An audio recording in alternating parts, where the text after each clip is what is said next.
Up until about 20 years ago or 25 years ago, when parties were able to settle their cases, they usually did so through informal negotiations between lawyers and oftentimes on the courtroom steps.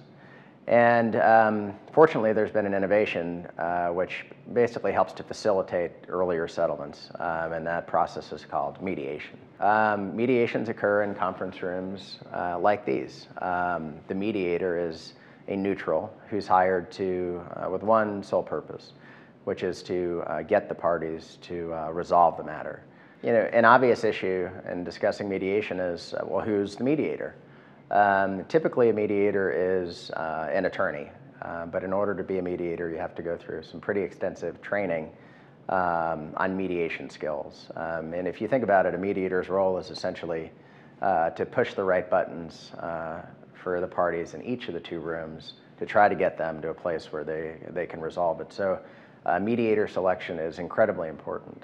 Sometimes there's some confusion distinguishing mediation from arbitration. The key thing to understand about a mediation is that the mediator does not decide who wins or loses. The mediator may give his opinion about a strength or weakness in a case, but he's just giving an opinion. He's not deciding anything.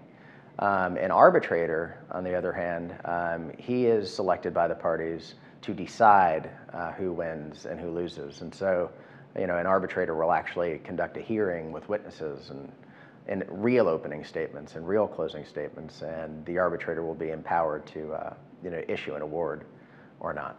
My firm's approach to mediation is to engage in a tremendous amount of preparation.